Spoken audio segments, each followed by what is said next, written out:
For months she'd walked around in a daze, going through life as if she hadn't lost a vital part of her faith. And then the townsfolk had started coming to her for healing, seeing her as the next best thing to a doctor, and she'd found solace in being needed. From that solace had come a light that flickered through the darkness. Purpose. Life since Jonah's death hadn't been perfect, but she'd found a reason to get out of bed. A pretense on which to keep functioning, and gradually, that pretense had grown into a calling she'd only assumed was hers before Jonah's death. A calling that distracted her from the emptiness left by her husband's death. An emptiness she'd been able to ignore until 6 months ago when Tucker McCade had come back to town.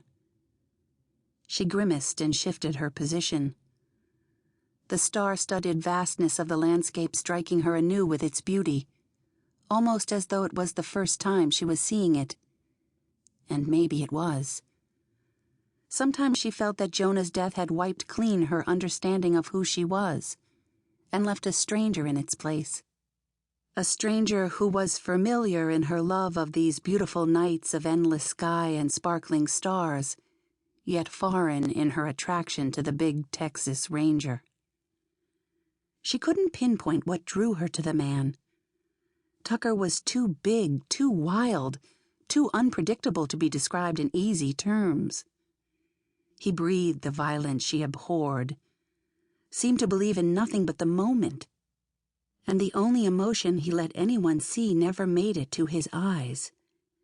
He was a man of secrets and pain, larger than life, and nothing to which she should be attracted, and yet, somehow, he'd become part of her emerging life.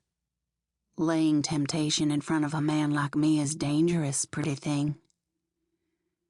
The remembered warning rumbled over her nerves in a deep promise.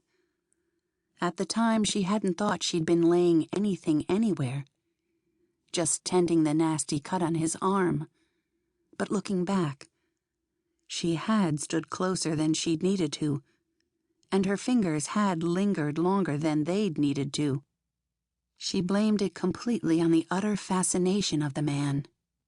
His eyes alone would be enough to fascinate most women, a shocking silver gray in his dark face. But for her, the fascination went much deeper than his heavily muscled frame and harshly exotic good looks. For her, the fascination went to the glimpses of gentleness that he hid beneath a sarcastic wit and a propensity for violence.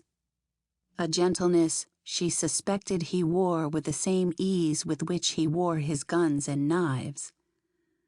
Tucker McCade was a man who was very comfortable with himself, in the same way Jonah had been, but for different reasons.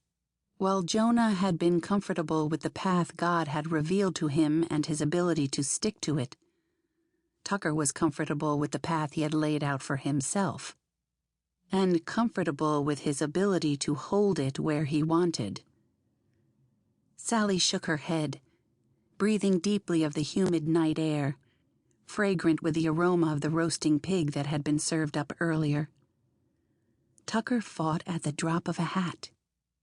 He'd fought for Sissy Monroe, who'd changed her mind about prostituting herself to make ends meet.